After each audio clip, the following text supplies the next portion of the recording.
Welcome to Learning English, a daily 30-minute program from the Voice of America. I'm Ashley Thompson. And I'm Dan Novak. This program is designed for English learners, so we speak a little slower, and we use words and phrases especially written for people learning English. On today's program, we tell you about a new U.S. government report that examines mass attacks in the country over the past 5 years. Later, Brian Lynn presents this week's technology report. We close with the next part of our U.S. history series. But first, a new government report says half of the mass attacks in the United States over the past few years started as personal, family, or workplace disputes. The attackers, the report found, were mostly men. The attackers often had a history of mental health issues, money problems, or domestic violence. Their weapons of choice, guns.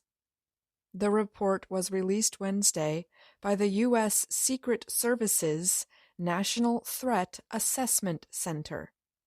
The 70-page report studied 173 mass attacks carried out over a 5-year period, from January 2016 to December 2020.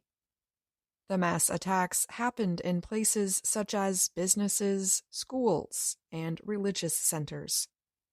The attacks killed a total of 513 people and injured 1,234. It's just happening way too often, said Lena Alathari, the center's director. Alathari said that while the center did not study the 2 most recent shootings in California, there are themes seen over and over again when studying mass attacks. Officials said the suspects in both recent California shootings were older men. They both used semi-automatic guns.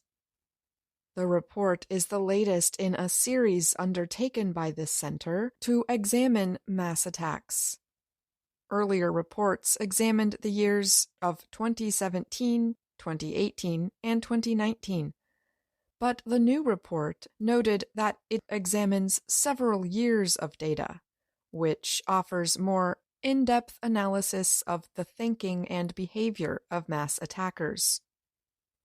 The center defines a mass attack as one in which 3 or more people, not including the attacker, were harmed. The report noted that nearly 2/3 of attackers showed behaviors or communications that were so concerning they should have been met with an immediate response. It said these concerns were often shared with law enforcement, employers, school workers, or parents. But in 20% of the cases, the concerning behavior was not communicated to anyone who could do something about it. 96% of the attackers were men. The attackers ranged in age from 14 to 87. The report called for greater attention toward violence at home. It noted that half of the attackers had a history of domestic violence or hatred toward women. About half the attacks in the study involved workplace violence related to coworkers, customers, or businesses. The report said workplaces should establish behavioral threat assessment programs to prevent possible violence. And it said businesses should work with law enforcement to deal with incidents involving a concern for violence. The report also found that firearms were used in 73% of incidents. Mass shootings happen often in the United States, but American lawmakers remain divided. on how to deal with the gun violence.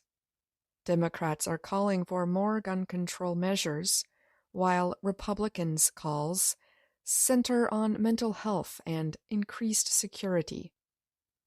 Last June, the U.S. Supreme Court expanded the right to carry guns outside the home. The court struck down a state law in New York that required people to show a specific need to carry a firearm in public.